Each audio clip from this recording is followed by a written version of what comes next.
Habari za wakati huu mpenzi mtazamaji wa Misia San TV, na ukaribisha kuweza kufuata taarifa habari katika lugha tukufu la Kiswahili. Kama kawaida msomaji wako ni mimi Luendo Safari, na kuomba uweze kunitegea sikio mwanzo hadi mwisho. Tuanzie na huko Katungulu katika sekta ya Tanganyika tarafani Fizi.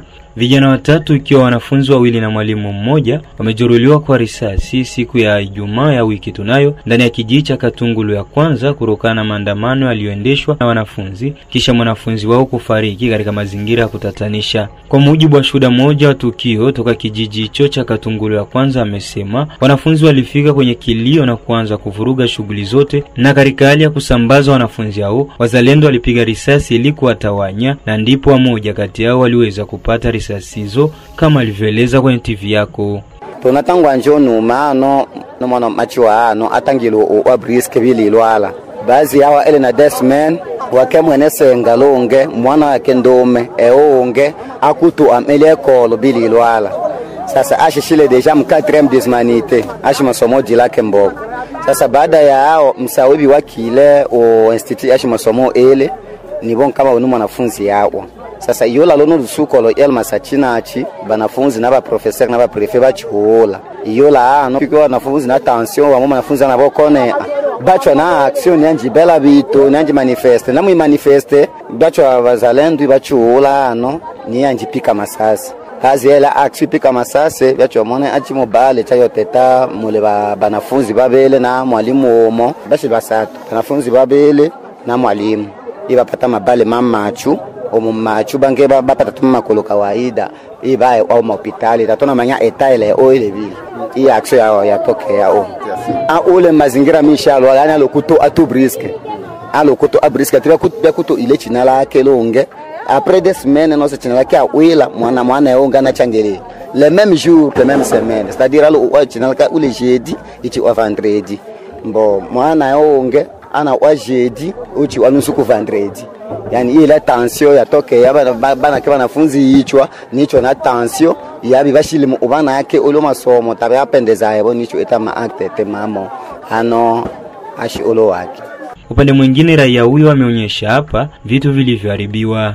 Kwanza ucho mwalimu tashile wa mboko ashile mwalimu ale garso atunguru akabele amosomesha lo senda yani ashile moeta na wela subya yani api kwa bale perdi niyo tetewe machu lakini tashile mbigo manifestation yo ashi muyeta ni nano sashi muyoma so reshimo kwa mamu ikulu kwanza chiswa njia kana de prima pema manga chishimo milombo ya boshimo lola mbata kwanza ile pone pone bakaba abechiwa ambechiwa woti ambechiwa bana lumiza batomanga bobo so shiba bazalendo bole ona wapuye kwanza yekyo ate babibo ashila wemsoshi mwenyewe iwae ndabunduki nyaka escort bunduki nanji pika masasi. Baada wanafunzi pata masase uraia sasa wengi tension shiela ni anje atakrivu lakini tabashile bana bamatua ibela byo byose na mwana wachikibwa mama tela machikibwa nyango ya chulwa bite makabati ya nami kwabo ya chika. Huko Baraka, mji ambao unapatikana katika jimbo la Kivu Kusini, ni kwamba uongozi wa baraza la vijana mjini Baraka umesema kulani vikali tukio la baadhi ya mabinti mjini humo kutishiwa kuvuliwa nguo na baadhi ya wazalendo siku ya 4 ya wiki tunayo. Degol Malembewe Kuboni, kiongozi wa muundo huo mjini humo Baraka, amesema kupata mshangao kuona mabinti waliokuwa wamevaa suruali na nguo fupi kutishiwa kuvuliwa nguo zao kama anavyoeleza kwenye TV yako.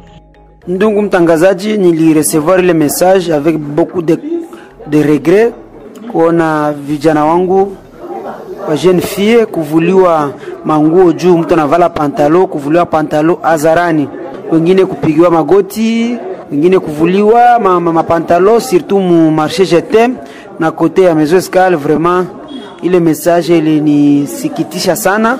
Wakati nilipata zile taarifa kupitia mabinti wenye walikuwa wa victime ya ile maact, nilitoka personnellement nikaenda na meya wa jiji, nikaongea na vitengo vyote vya serikali CNPCC kuyepe, nikaenda na komanda mwenye kwa hapa mjini Baraka, nikamwambia vraiment hapa tuko muvile na muvile kuinterdire mtu kuvala pantaloni vitu vyenye haviwezi sikilika vraiment. na nikamuonesha kwamba sisi vijana tulikasirika sana na tulirecevoir ile message mbaya sana, na tukamwomba ya kwamba atafute wale baelema ya wazalendo walifanya ile vitendo na ile hali sijirudilie tena mjini Baraka. Tukashukuru, alitupokea na akasema vraiment hakukuwa na taarifa yoyote kufuatana na hivyo vitendo ambavyo vijana yangu ya bafie walikuwa ba victim, na naomba ba jeune fille wote walikuwa ba victime na wapatia pole, lakini pantaloni nguo saa nyingine hapa tuko muville, na nilimwambia ile hali sirudilie tena, na akasema vitarudilia tena, na njoo naomba wa jeune fille basi jisumbue tena wakuvala pantalon avale, wakuvala mini jipe avale, ile inata problem. Tutoka kuonana na komanda tuasire kama na bali walifaa vile bataziwa juu banajulikana kwa majina. Upande mwingine De Gaulle Malembe ameomba kwa uongozi wa jeshi la CNPSC mjini Baraka kuvalia njuga swala la vijana kunyang'anywa simu na pesa zao mida ya usiku na baadhi ya wazalendo. Na nilimpatia ripoti ya babiana walikuwa nyang'anywa matelefoni usiku, surtout kote ya kuvuka kilalo ya Mwemezi. Nilikuwa na maraporo ya jeunesse yenye usiku kutoka kwa mamache kunyang'anywa matelefoni, ile nayo nimfikishia ile hali ile raporo, na akaniambia atafanyia kazi. Akaniambia ya kwamba abana injonction yote ile kusema ke mwanamke asivali pantalon uso ate kukue saa za kutembea mjini Baraka. Baraka kuna saa seme 21h 22h ndio saa mwisho za kutembea, hapana. Alisema mtu atatembea saa ni saa, lakini security ya kwanza ni mtu mwenyewe. Tunajua periode tuko mwayo, tunapaswa tembea avec moderation, na yote atembea utarudia saa gani kunyumba, lakini kusema ke 20h 21h ndio saa kutembea mjini Baraka, hapana, ile condition haiko mjini Baraka. Tukiwa tuko Baraka ni kwamba baadhi ya raia wa jiji la Baraka wameomba kwa meya wa mji wa Baraka kutengeneza mifereji ya mabarabara za mitaa, hivyo ni kutokana na maji yanayotapakaa kila kona na kusababisha maafa mengi, hasa kuvunja manyumba na kupelekea barabara nyingi kuharibika. Wakizungumza na TV yako, raia wamesema kuwa wakati huu wa mvua maji yanakuwa kitapakaa kiolela na kuweza kusababisha maafa mengi, hasa kuharibu barabara taifa namba 5, pia vile vile kuharibu barabara za mitaa, na inapelekea watu kuwa na shida kuweza kuvuka wakati mvua zinanyesha, kama alivyoeleza hapa kwenye TV yako. Kuanzia parking ya Maison Escale, mvula ikinyesha hapa kabisa watu wanabebwa kwanza mgongoni. Na mimi kama vile raia wa Baraka naweza nikaomba viongozi angalao wangetengeneza hii mfereji ya Cholongo purke mai iende pale pa ile tio ya kushuka ngambo ya pili. Kwa wakubwa wa jiji letu la Baraka waangalie namna gani wanaweza kututengenezea mabarabara, kwa sababu barabara zinasumbua sana. Sawa vile mfano hapa kwetu kwa tunashinda kwa kufanya kazi hapa kwetu fasa na masomo ya isteme, tunaona barabara inasumbua sana kabisa. Mvula ikinyesha hakuna kupita, mvula ikiisha moto kupita ni shida, bajaji kupita ni shida, maana barabara hapa inakufa kabisa. Ile ni maoni yetu yenye tunaweza kuambia wakubwa wetu waangalie namna gani watatengeneza hapa, kwa sababu panasumbua sana. Wangeangalia namna gani wanaweza kuzungumza kule ku province, paske barabara inakufa ingali mwanzo, lakini kiendelea hivi italomba gharama ya mingi. Mimi nitasema kwa upande wetu sisi wa motari, kuna sehemu moja hapa juu kutampreza, ni sehemu ambayo ishakuwa mbaya sana. Yaani mvua tu ikinyesha pale unaharibika, fukuko sehemu ambapo kwa mashimo ndio kunaweza provoke hata accident sana ngambo ya motari. Ukifika pale ni sherti ushushe watu, na gisi mvula iko nazidi kunyesha ndio uko nazidi kuharibika. Naweza sema kwa waongozi waangalie namna gani rehabilitate ile sehemu, kama ni salongo na salongo mabeni naweza kushusha hata majiwe ile sehemu, bana planifie juu ya kulinda usalama wa barabara na waendeshaji wa mapikipiki.